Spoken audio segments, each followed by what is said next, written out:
Bonjour Madame Monnier, vous êtes la marraine de notre exposition des 4 et 5 novembre.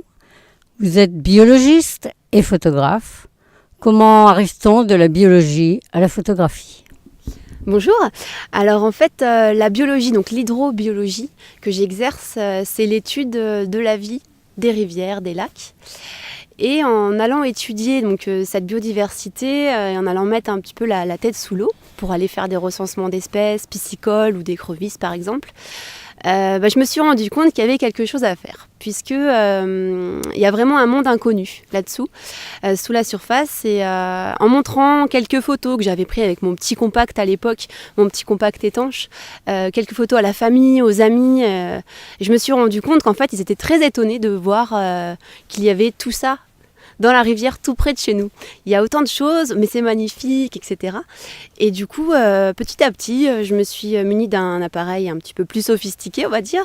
Donc j'ai appris à me servir d'un réflexe sous l'eau dans mon caisson étanche il y a quelques années. Et puis j'ai commencé à faire des films, etc. Et là, aujourd'hui, j'essaye de valoriser tous ces paysages subaquatiques, ces espèces d'eau douce, à travers l'image, pour intéresser le grand public et peut-être aussi pouvoir aborder des sujets liés à l'hydrobiologie grâce à ces photos.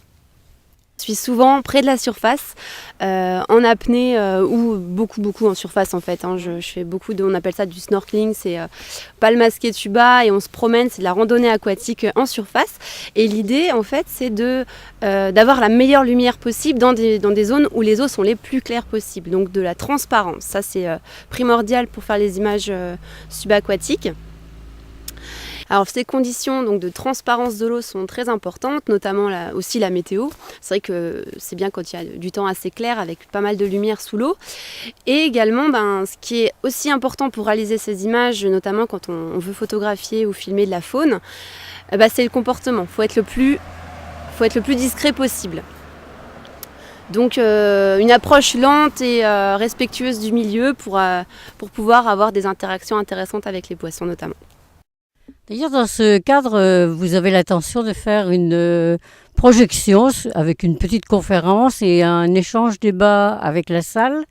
Quel est le thème que vous allez aborder ? Donc l'idée de ce film qui va être présenté, ça a été de mettre en valeur les actions de restauration pour la reproduction du brochet effectuées par les acteurs de la pêche, donc la Fédération de pêche des Vosges, de Meurthe-et-Moselle et de Moselle, qui en fait ont réalisé une étude d'envergure sur toute la Moselle pour recréer des habitats pour la reproduction naturelle du brochet plutôt que d'aleviner.